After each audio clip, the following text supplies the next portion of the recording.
जय हिंद साथियों। तो आज हमारी पेपर कोड BECC 133 समष्टि अर्थशास्त्र के सिद्धांत प्रथम की पहली क्लास है, जिसमें हम लोग कुछ महत्वपूर्ण टॉपिक को कवर करेंगे जो आपके जून 2025 परीक्षा के लिए महत्वपूर्ण हैं। तो आप लोग इन प्रश्नों को एक बार परीक्षा से पहले जरूर देखकर जाइएगा।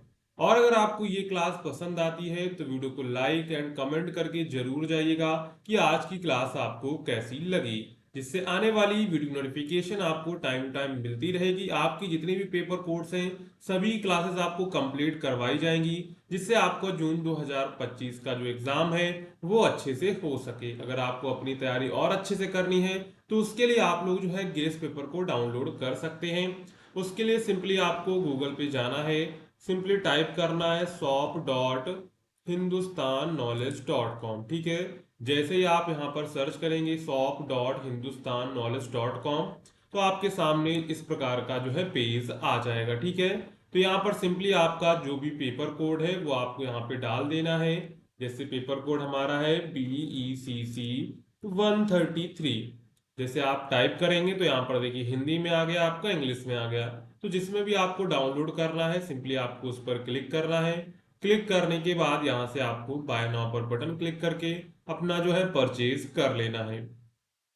अगर आपको कोई प्रॉब्लम आती है तो इस नंबर पे आप लोग व्हाट्सएप मैसेज करके हमसे जो है क्वेरी कर सकते हैं। अगर आप पेमेंट कर दिया है, कोई प्रॉब्लम आ गई है, तो आप इस नंबर पे व्हाट्सएप हमको कर सकते हैं। ठीक है, अब चलते हैं हम लोग वापस अपनी क्लास पे। तो आज हम लोग यहाँ पर पढ़ेंगे जीडीपी यानी कि ग्रॉस डोमेस्टिक प्रोडक्ट।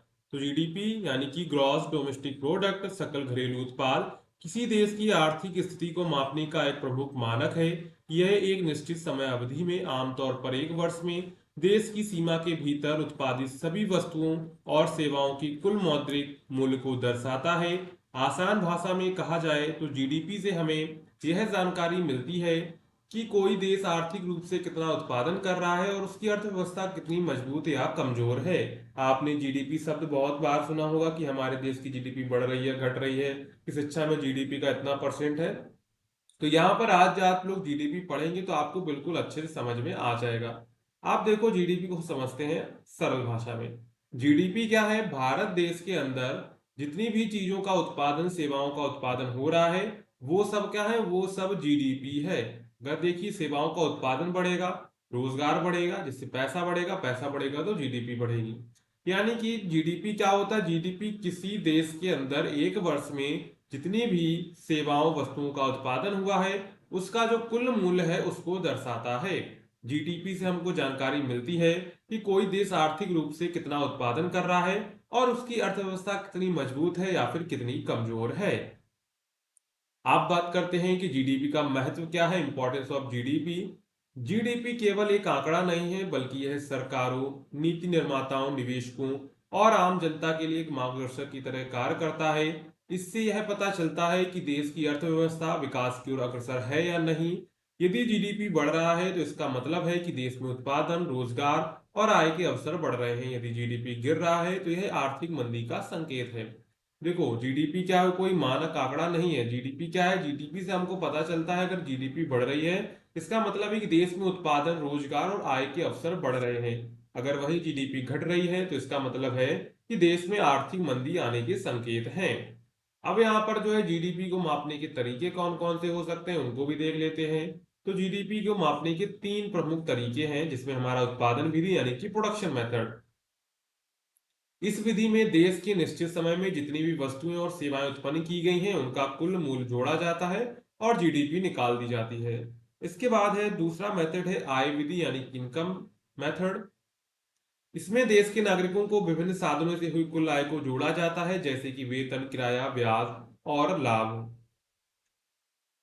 इसके बाद है व्यय विधि यानी कि एक्सपेंडिचर मेथड। इस विधि से उपभोक्ताओं, सरकार, उद्योगों द्वारा की गई कुल खपत, निवेश और निर्यात से आय को जोड़कर जीडीपी का आकलन किया जाता है। तो ये तीन विधियां हैं जिससे हम लोग जीडीपी का आकलन कर सकते हैं। अब बात करते हैं जीडीपी के प्रकार। तो यहाँ पर जीडीपी कितने प्रकार हैं? तो जीडीपी के यहाँ पर कई प्रकार होते हैं जो अलग दृष्टिकोण से अर्थव्यवस्था को समझने में मदद करते हैं, जैसे नॉमिनल जीडीपी। ठीक है, सांकेतिक जीडीपी यह वर्तमान कीमतों के आधार पर जीडीपी की गणना करता है। इसमें मुद्रास्फीति, इन्फ्लेशन का प्रभाव शामिल होता है। इसके बाद है रियल जीडीपी, जिसे हम लोग वास्तविक जीडीपी कहते हैं। यह किसी एक आधार वर्ष की कीमतों पर आधारित होता है, जिससे मुद्रास्फीति का असर हट जाता है और सही विकास की दर मापी जा सकती है। इसके बाद तीसरी जीडीपी होती है पर कैपिटा जीडीपी। यह देश की कुल जीडीपी को जनसंख्या से विभाजित करके निकाला जाता है। इससे यह समझा जा सकता है कि औसतन एक व्यक्ति कितनी आर्थिक संपत्ति उत्पन्न कर रहा है। तो ये जो है जीडीपी के प्रकार होते हैं। अब जो है जीडीपी और आर्थिक विकास का क्या आपस में संबंध है, इसको समझते हैं। तो जीडीपी किसी देश के आर्थिक विकास की दिशा का सूचक है। यदि जीडीपी लगातार बढ़ रहा है तो इसका अर्थ है कि देश की आर्थिक गतिविधियां बढ़ रही हैं। इससे रोजगार के अवसर बढ़ते हैं, लोगों की आय बढ़ती है और जीवन स्तर में भी सुधार होता है। लेकिन केवल जीडीपी की वृद्धि से सामाजिक और समावेशी विकास का सुनिश्चित नहीं होता है। यह जरूरी है कि जीडीपी के साथ साथ शिक्षा, स्वास्थ्य और गरीबी उन्मूलन और पर्यावरण संरक्षण जैसे पहलुओं पर भी ध्यान दिया जाए। देखिए, हमको क्या करना है, हमको जीडीपी के पीछे नहीं भागना है कि हमें अपने भारत देश की जीडीपी बढ़ानी है। हमें सबसे पहले शिक्षा पर काम करना होगा, स्वास्थ्य पर काम करना होगा, गरीबी हटानी होगी और सबसे ज्यादा इंपॉर्टेंट है पर्यावरण का संरक्षण करना होगा। अगर किसी देश की जीडीपी बढ़ रही है, इसका अर्थ तो है कि देश में आर्थिक गतिविधियां बढ़ रही है, मतलब कि पैसा बढ़ रहा है। लेकिन पैसा बढ़ने के साथ साथ ये नहीं होना चाहिए कि जो है हम लोग पर्यावरण का दोहन कर रहे हैं। कभी कभी पैसा होता है कि पैसा किसी एक ही व्यक्ति के पास, अगर हम लोग आज वर्तमान में देखें तो गरीब आदमी और गरीब होता चला जा रहा है और पैसे वाला व्यक्ति और अधिक पैसे वाला होता चला जा रहा है। लेकिन हमारी क्या हो रही है, जीडीपी तो बढ़ रही है, लेकिन जो निचले स्तर के लोग हैं उनकी आय में कोई भी बदलाव नहीं हो रहा है। जो अधिक पैसे वाले हैं वो और अधिक पैसे वाले हो रहे हैं। इससे जीडीपी तो बढ़ रही है लेकिन देश में गरीबी उन्मूलन नहीं हो रहा है। ठीक है। इसके बाद आते हैं जीडीपी से जुड़ी कुछ सीमाएं और आलोचनाएं। तो सबसे पहले इसमें है असमानता को नजरअंदाज करता है।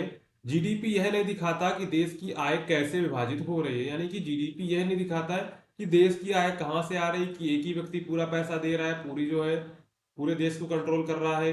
एक देश का जीडीपी अधिक हो सकता है लेकिन वहां की अधिकांश संपत्ति केवल कुछ लोगों के पास भी हो सकती है। जैसे भारत में देखा जाए तो ज्यादातर जो है संपत्ति वो अडानी अंबानी जी के पास है। तो यहाँ पर जो है जीडीपी तो बढ़ रही है लेकिन जो निम्न वर्ग के लोग हैं उनकी जो है आय में कोई भी बदलाव नहीं हो रहा है। इसके बाद है गैर बाजार गतिविधियां शामिल नहीं होती हैं, जैसे घरेलू कार, स्वयंसेवी सेवाएं जो अर्थव्यवस्था में योगदान करती हैं लेकिन उनका कोई मौद्रिक मूल्य नहीं होता है, वे जीडीपी में नहीं गिनी जाती हैं। यानी कि गैर बाजार गतिविधियां जो है जीडीपी में शामिल नहीं होती हैं, जैसे घरेलू कार, स्वयंसेवी सेवाएं। इसके बाद है पर्यावरणीय नुकसान की अनदेखी। यदि कोई देश अधिक उत्पादन करने के लिए प्राकृतिक संसाधनों का अत्यधिक दोहन करता है तो इससे पर्यावरण को नुकसान होता है, लेकिन जीडीपी में इसे सकारात्मक रूप में देखा जाता है।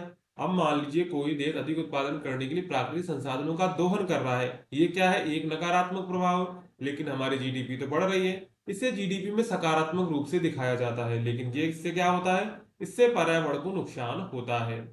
इसके बाद है गुणवत्ता का मूल्यांकन नहीं। जीडीपी केवल मात्रा मापता है, गुणवत्ता नहीं। यानी यह नहीं बताता कि लोगों का जीवन कितना बेहतर हुआ है, सिर्फ यह बताता है कि वस्तुएं और सेवाएं कितनी बनी हैं। देखिए, जीडीपी से अगर हमारे देश की जीडीपी बढ़ रही है इसका मतलब ये नहीं है कि देश का जो है देश के लोगों का जीवन स्तर उच्च हो रहा है। बस वो यह बताता है, जीडीपी सिर्फ यही बताता है कि देश में वस्तुएं और सेवाएं कितनी बनी हुई हैं। ठीक है। अब इसके भारत में जीडीपी का क्या महत्व है। तो भारत जैसे विकासशील देश में जीडीपी को बहुत ही महत्वपूर्ण माना जाता है, क्योंकि यह नीति निर्धारण, बजट योजना और सरकारी योजनाओं के प्रभाव का मूल्यांकन करने में मदद करती है। भारत की जीडीपी कृषि, उद्योग और सेवा क्षेत्र से मिलकर बनती है। हाल के वर्षों में सेवा क्षेत्र का योगदान सबसे अधिक रहा, जो कि आईटी, टेलीकॉम, बैंकिंग और हेल्थ केयर के क्षेत्रों से जुड़ा हुआ था। तो भारत में जीडीपी का क्या महत्व है, उसमें आप ये सारी चीजें लिख सकते हैं। इसके बाद आ जाता है हमारा जीएनपी, यानी कि ग्रॉस नेशनल प्रोडक्ट। देखिए, जीडीपी अलग चीज है और जो है जीएनपी अलग चीज है। इसके बाद हम इन दोनों की तुलना भी आगे चलकर करेंगे। जीएनपी यानी कि ग्रॉस नेशनल प्रोडक्ट, सकल राष्ट्रीय उत्पाद, किसी देश की आर्थिक स्थिति को आंकने का एक महत्वपूर्ण सूचकांक है। यह एक निश्चित अवधि, आमतौर पर एक वित्तीय वर्ष में देश के नागरिकों द्वारा देश और विदेश, देश और विदेश में उत्पन्न की वस्तुओं और सेवाओं के कुल मूल्य को दर्शाता है। सरल शब्दों में अगर कहें, जीएनपी वह कुल उत्पादन है जो किसी देश के नागरिकों द्वारा, चाहे वे देश में रहें या फिर विदेश में रहें, एक साल में किया जाता है। अब देखिए जीडीपी क्या था। जीडीपी था हमारे देश के अंदर जितनी वस्तुओं का उत्पादन हो रहा है उसका मूल्य जीडीपी होता है। जीएनपी क्या होता है, हमारे देश के अंदर जितना भी उत्पादन हो रहा है, हमारे लोग बाहर काम कर रहे हैं, विदेशों में काम कर रहे हैं, भारत में पैसा भेज रहे हैं, तो वो सब मिला के जीएनपी में कैलकुलेट किया जाता है। जहां जीडीपी यानी कि ग्रॉस डोमेस्टिक प्रोडक्ट देश की भौगोलिक सीमाओं के अंदर उत्पादन को मापता है, वहीं जीएनपी देश के नागरिकों और उनकी कंपनियों की आय पर आधारित होता है, चाहे वह देश के भीतर हो या विदेश से आई हो। अब मान लीजिए कोई कंपनी जो है अमेरिका में जाके उत्पादन करती है, वो किसमें शामिल होगा, वो जीएनपी में शामिल होगा, जीडीपी में शामिल नहीं होगा। अगर वही कोई दूसरी कंपनी, अमेरिका की कंपनी जो है भारत में आके कोई चीज का उत्पादन कर रहा है, तो वो किसमें शामिल होगा, वो जीडीपी में शामिल होगा। ठीक है, तो क्या होता है, अगर अब बाहर के लोग भारत में ज्यादा निवेश करेंगे तो भारत की जीडीपी बढ़ेगी। अगर देखो, अगर यहाँ की कंपनियां विदेश में जाके निवेश करती हैं और वहां पर उत्पादन करती हैं तो जीएनपी बढ़ेगा। अब यहाँ पर आते हैं, जीएनपी की परिभाषा देख लेते हैं। तो सकल राष्ट्रीय उत्पाद जीएनपी वह आर्थिक सूचकांक है जिसमें किसी देश के नागरिकों और संस्थानों द्वारा एक वित्तीय वर्ष के भीतर उत्पादित सभी वस्तुओं और सेवाओं का मौद्रिक मूल्य शामिल होता है। इसमें विदेशी निवेश से प्राप्त आय जोड़ी जाती है और देश में कार्यरत विदेशी नागरिकों व कंपनियों द्वारा कमाई गई आय को घटा दिया जाता है। जीएनपी जीडीपी को उसमें शामिल होता है, प्लस विदेश से प्राप्त शुद्ध आय। शुद्ध आय का मतलब है प्रवासी भारतीयों की आय, यानी कि मान लीजिए कोई अमेरिका में रहता है और वो यहाँ पर भारत में पैसा भेजता है, लेकिन ऐसा भी तो होगा कि अमेरिका के लोग भी भारत में काम करते होंगे, वो भी अमेरिका में पैसे भेजते होंगे। तो क्या करेंगे, प्रवासी भारतीयों की आय माइनस में भारत में काम कर रहे विदेशियों की आय को माइनस करेंगे, फिर जो आय बचेगी वो जीडीपी में कैलकुलेट करके ही आपका जो है जीएनपी बन जाएगा। ठीक है, तो ये आपको समझ में आ गया होगा विदेशों से प्राप्त शुद्ध आय का मतलब क्या है। अब बात करते हैं जीएनपी का महत्व। जिस प्रकार जीडीपी का महत्व था, वही जीएनपी का महत्व। राष्ट्रीय आर्थिक प्रदर्शन का आकलन।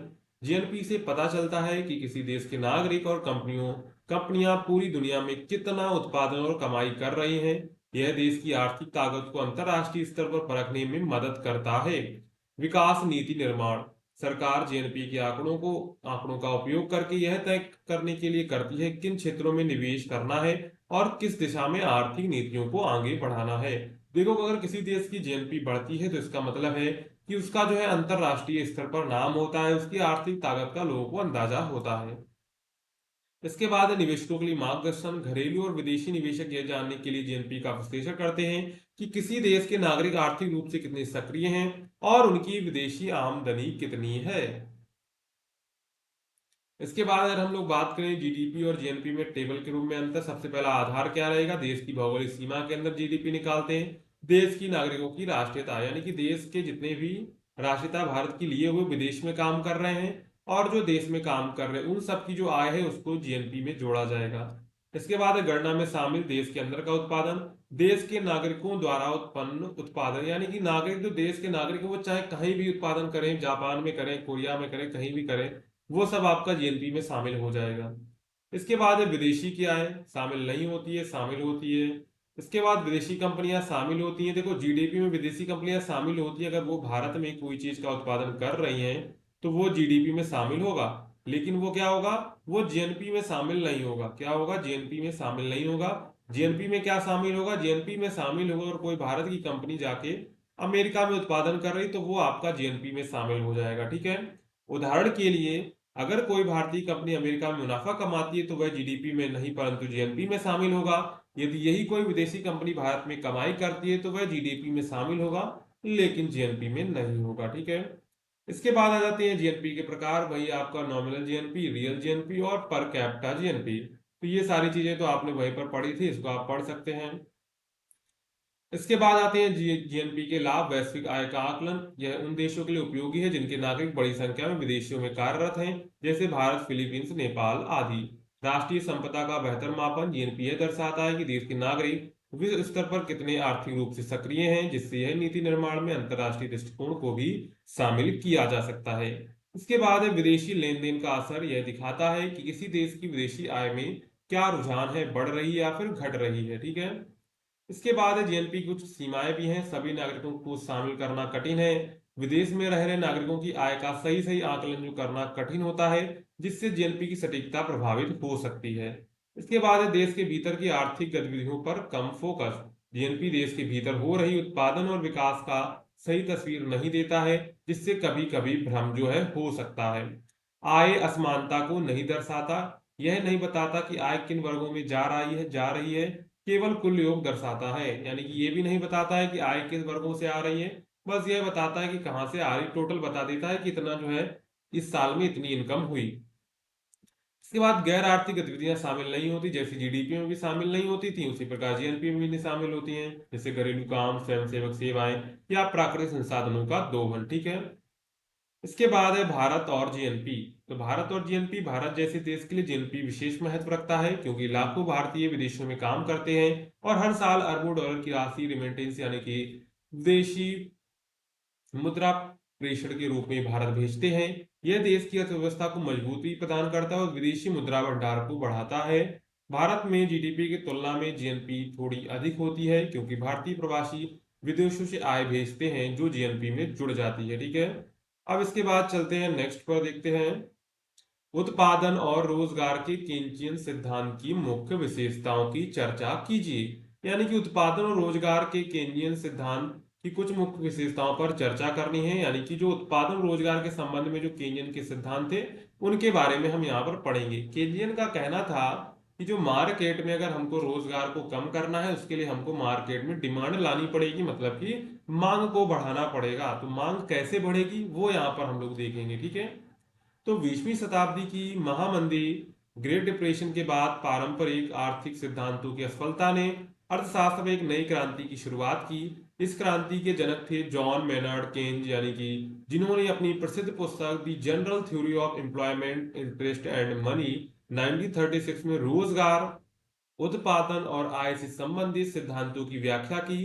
केंज के अनुसार बाजार अपने पूर्ण रोजगार की स्थिति प्राप्त नहीं कर सकता है और सरकार को सक्रिय रूप से भूमिका निभानी चाहिए। देखिए, अगर बाजार में रोजगार को कम करना है, बेरोजगारी को कम करना है, तो उसके लिए सरकार को कदम बढ़ाने होंगे। बाजार अपने आप जो है रोजगार प्राप्त नहीं कर सकता है। केंजियन सिद्धांत ने पारंपरिक सीज लॉ, यानी कि आपूर्ति अपनी मांग स्वयं उत्पन्न करती है, को खारिज किया और यह सिद्ध किया कुल प्रभावी मांग यानी कि इफेक्टिव डिमांड की कमी के कारण बेरोजगारी हो सकती है। यानी कि जब मांग कम होगी तो उत्पादन कम होगा, उत्पादन कम होगा तो लोगों की कम जरूरत पड़ेगी, कम जरूरत पड़ेगी तो बेरोजगारी होगी। सबसे पहले है कुल प्रभावी मांग का महत्व, इंपॉर्टेंस ऑफ इफेक्टिव डिमांड। केंज के अनुसार कुल प्रभावी मांग यानी इफेक्टिव डिमांड ही किसी अर्थव्यवस्था में उत्पादन और रोजगार का निर्धारण करती है। कुल प्रभावी मांग दो भागों से मिलकर बनती है। सबसे पहला है उपभोग व्यय यानी कंजप्शन एक्सपेंडिचर, निवेश व्यय यानी कि इन्वेस्टमेंट एक्सपेंडिचर। जब कुल प्रभावी मांग अधिक होती है तो उत्पादन और रोजगार बढ़ते हैं, यदि मांग कम होती है तो उत्पादन घटता है, बेरोजगारी बढ़ती है। इससे स्पष्ट होता है कि बाजार की शक्तियां अपने आप रोजगार सुनिश्चित नहीं कर सकती हैं। देखिए, जब कुल प्रभावी मांग यानी कि डिमांड अधिक होगी तो उत्पादन बढ़ेगा, उत्पादन बढ़ेगा तो रोजगार बढ़ेगा, यदि उत्पादन मांग कम होगी तो उत्पादन घटेगा तो बेरोजगारी बढ़ेगी। सिंपल तरीका है, पूरी बात इन्होंने इसी पर की हुई है। ठीक है। रोजगार का निर्धारण यानी डिटर्मिनेशन ऑफ एम्प्लॉयमेंट। केंद्र ने कहा कि सरकार केंद्र ने कहा कि रोजगार का स्तर मजदूरी दर से तय नहीं होता है, बल्कि यह मांग की मात्रा पर निर्भर करता है। जब किसी अर्थव्यवस्था में कुल प्रभावी मांग घटती है तो फर्मों को अपने उत्पादन में कटौती करनी पड़ती है और उन्हें कम श्रमिकों की आवश्यकता होती है। इसका परिणाम बेरोजगारी होता है। यानी कि जब मांग की मात्रा कम होगी तो उत्पादन भी कम होगा, उत्पादन कम होगा तो उन्हें कम श्रमिकों की आवश्यकता पड़ेगी, इससे बेरोजगारी उत्पन्न होगी। केंद्र ने यह स्थापित किया कि बेरोजगारी विशेषता मंदी के समय स्वैच्छिक नहीं अनैच्छिक होती है, इसे केवल मांग बढ़ाकर ही सुधारा जा सकता है। इसके बाद रोल ऑफ गवर्नमेंट, इसमें गवर्नमेंट का क्या रोल होता है वो देख लेते हैं। केंद्रीय सिद्धांत के अनुसार सरकार को आर्थिक गतिविधियों में सक्रिय भूमिका निभानी चाहिए। यदि निजी क्षेत्र की मांग कम हो रही है तो सरकार को लोक निर्माण योजनाओं, निवेश और सार्वजनिक खर्च के माध्यम से मांग को बढ़ाना चाहिए। इससे रोजगार बढ़ेगा और अर्थव्यवस्था पटरी पर लौटेगी। देखिए, अगर कोई भी अगर बेरोजगारी अत्यधिक बढ़ गई है तो सरकार को क्या करना चाहिए, लोक निर्माण योजनाएं निकालनी चाहिए, निवेश करना चाहिए, और सार्वजनिक खर्च के माध्यम से मांग को बढ़ाना चाहिए। मांग बढ़ेगी तभी बेरोजगार जो है कम होगा, बेरोजगारी कम होगी। इस सिद्धांत ने आधुनिक राजकोषीय नीति यानी कि फिस्कल पॉलिसी को जन्म दिया, जिसमें सरकार कर नीति और व्यय नीति का उपयोग आर्थिक स्थायित्व लाने के लिए करती है। इसके बाद इसमें निवेश का क्या महत्व है? केंद्र ने यह माना कि निवेश किसी अर्थव्यवस्था में अस्थिर तत्व होता है जो व्यापार चक्र को प्रभावित करता है। निवेश मुख्यतः दो बातों पर निर्भर करता है: सीमांत दक्षता पूंजी यानी कि मार्जिनल एफिशिएंसी ऑफ कैपिटल, ब्याज दर यानी कि रेट ऑफ इंटरेस्ट। जब एमईसी अधिक होती है या ब्याज दर कम होती है तो निवेश बढ़ता है और रोजगार भी बढ़ता है। अब मान लीजिए कोई कंपनी जो है भारत में आके, अमेरिका से आके और भारत में कोई चीज की स्थापना करना, कोई कंपनी डालना है, उस पर अगर टैक्स ज्यादा लगेगा तो वो भारत आनी नहीं चाहेगी, यानी कि ब्याज दर कम होगी तो निवेश बढ़ेगा, बाहर से लोग निवेश करेंगे, निवेश होगा तो रोजगार भी बढ़ेगा। लेकिन अगर व्यापारिक भावना, बिजनेस एक्सपेक्टेशन नकारात्मक होती है तो निवेश घटता है और बेरोजगारी बढ़ती है। जब निवेश घटेगा तो बेरोजगारी अपने आप बढ़ जाएगी। इसके बाद है उपभोग की प्रवृत्ति यानी कि प्रोस्पेरिटी ऑफ कंज्यूम। केंद्र ने बताया जैसे जैसे लोगों की आय बढ़ती है वे अपनी आय का छोटा हिस्सा ही उपयोग में खर्च करते हैं और बाकी बचत करते हैं। इसे सीमांत उपभोग प्रवृत्ति यानी कि मार्जिनल प्रोस्पेरिटी टू कंज्यूम कहते हैं। यदि एमपीसी कम होती है, मतलब कि लोग उपभोग कम कर रहे हैं, तो मांग धीमी होती है। मांग धीमी होगी तो मांग संकट उत्पन्न होगा। इसे सरकार जो है क्या करनी चाहिए? सरकार को खर्च बढ़ाना चाहिए ताकि मांग में तेजी आए। मांग में तेजी आए तो बेरोजगारी कम हो। ठीक है। इसके बाद चक्रवातीय बेरोजगारी की अवधारणा। केंद्र के अनुसार बेरोजगारी का प्रमुख कारण है आर्थिक चक्र। मंदी के समय मांग गिर जाती है, यानी कि जब मंदी होती तो मांग गिर जाती है और उत्पादन कम होता है जिससे बेरोजगारी बढ़ती है। इस प्रकार की बेरोजगारी को साइक्लिकल अनएम्प्लॉयमेंट कहा जाता है। इससे से निपटने के लिए कुल मांग को बढ़ाना आवश्यक है। देखिए, बेरोजगारी से अगर निपटना है तो मांग आपको बढ़ानी पड़ेगी। मांग तभी बढ़ेगी जब लोगों के पास पैसा होगा, तभी तो लोग कोई चीज खरीद पाएंगे। मजदूरी में लचीलापन नहीं। पारंपरिक अर्थशास्त्री मानते थे कि मजदूरी लचीली होती है, जब बेरोजगारी बढ़ेगी मजदूरी कम होगी और रोजगार बढ़ जाएगा। लेकिन केंद्र ने इसे खारिज करते हुए कहा कि मजदूरी दरों से नीचे की ओर लचीलापन नहीं होता है, क्योंकि श्रमिक संघ न्यूनतम मजदूरी कानून और सामाजिक कार्ड मजदूरी को गिरने से रोकते हैं। इसके बाद इसी में आठवां आपका जो है इंपॉर्टेंट है चक्रीय असंतुलन को ठीक करने के उपाय। केंद्र के अनुसार चक्रीय असंतुलन को ठीक करने के सरकारी व्यय, टैक्स कटौती, सार्वजनिक निवेश जैसे उपायों का सहारा लेना चाहिए। साथ ही मौद्रिक नीति यानी कि मॉनेटरी पॉलिसी के माध्यम से ब्याज दरें घटाकर निवेश को प्रोत्साहित करना चाहिए। अब इसके बाद निष्कर्ष पर आ जाते हैं। केनियन सिद्धांत ने पारंपरिक आर्थिक सिद्धांतों का एक नया दृष्टिकोण दिया। यह सिद्धांत इस विचार पर आधारित है कि पूर्ण रोजगार की स्थिति अपने आप नहीं आती है, आप इसके लिए सरकार को सक्रिय हस्तक्षेप करना चाहिए। यानी कि पूर्ण रोजगार की स्थिति कभी भी नहीं आएगी जब तक सरकार सक्रिय रूप से भाग नहीं लेगी। कुल प्रभावी मांग, निवेश, उपभोग और सरकारी व्यय जैसे घटक इस सिद्धांत के मुख्य आधार हैं। आज भी अर्थव्यवस्था में मंदी आती है तो सरकारें केंद्र के सिद्धांतों के ही अनुरूप नीतियां बनाती हैं, जैसे वित्तीय प्रोत्साहन, सार्वजनिक निवेश, टैक्स आदि में छूट। ये सारी चीजें जो है केंद्र के सिद्धांत के अनुसार कार्य करती हैं। तो आज की क्लास आपको कैसी लगी कमेंट करके जरूर बताइएगा, और अगर आपको वीडियो पसंद आई हो तो वीडियो को लाइक करिएगा, चैनल को सब्सक्राइब करिएगा। तो चलिए मिलते हैं नेक्स्ट क्लास में।